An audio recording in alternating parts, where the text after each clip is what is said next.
lung cancer kills more men and women than breast, colorectal, and prostate cancers combined.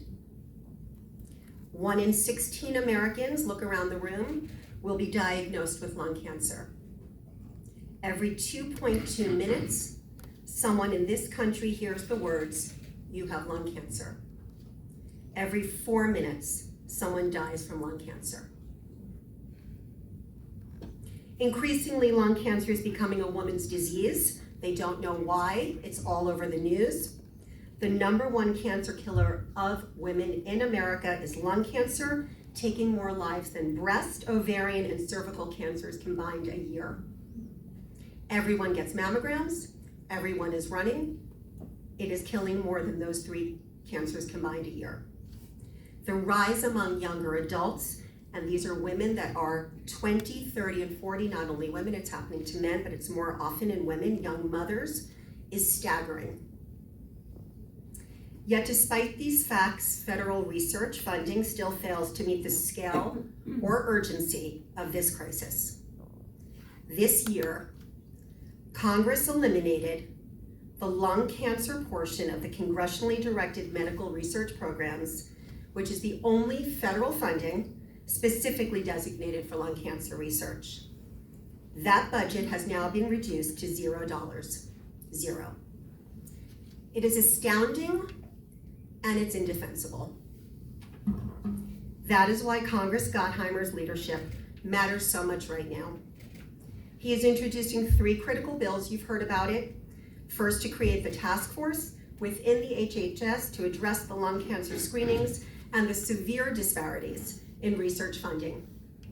Second, to amend Medicaid so biomarker testing for lung cancer is covered when medically necessary. And lastly, to amend Medicare so that biomarker testing is covered for all lung cancer patients, regardless of stage or prior testing. Biomarker testing can change a prognosis and the entire course of treatment. The targeted gene therapy that I'm on today exists only because of biomarker testing, and this medication didn't exist 10 years ago. That research allowed me to have surgery when I was told that I was inoperable, and that research is keeping me alive so that I can continue to make the memories with my 4 children, my husband, my family, and my friends, and all of you. These are life-changing tests and miraculous drugs, but they're not gonna work for me forever. I don't know what my next option is if my current treatment stops working. Only research can answer that. So today, I am urging action. Get screened, talk about this disease, raise awareness, and help ensure these bills become law so that lung cancer research and treatment finally receive the support they urgently need.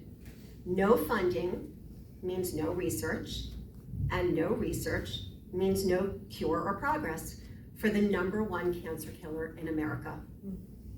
Anyone with lungs can get this disease, which means that every one of us has a stake in this fight. Thank you, and thank you. Lung cancer is the deadliest cancer in America and across the globe. Right, it just is. Every year more people die of lung cancer than of colon, breast, and prostate cancer combined. Again, more than colon, breast, and prostate cancer combined. Yet the federal government, including NCI, NIH, and DOD, invest just a fraction into lung cancer research compared to breast, prostate, and colon cancer. Just a fraction. The private charity dollar investment, the differential is just as stark. For example, the Susan G. Komen Foundation, which does a phenomenal job and most of us have heard of, raises an average of more than $100 million in donations a year, where the Lung Cancer Research Foundation receives an average of just several $million a year in donations. Right? And it's mostly because of the stigma that exists around lung cancer, historically. We all know smoking increases your risk of lung cancer. But here's the thing that I believe impacts the research and charitable dollars. Even if you don't smoke, you're still majorly at risk of getting lung cancer. The greatest country the world's ever known, with the best researchers in the world, the best science, only happens because we invest in it. That we continue to invest in the best people and in the best research. It's not just going to happen by accident. You actually have to invest in it. With the health of our families on the line, we can't just go another day sitting on the sidelines here. We gotta fight. We have to. Because I know if we do, we can actually find a cure. I know if we do, we can actually help families across the country.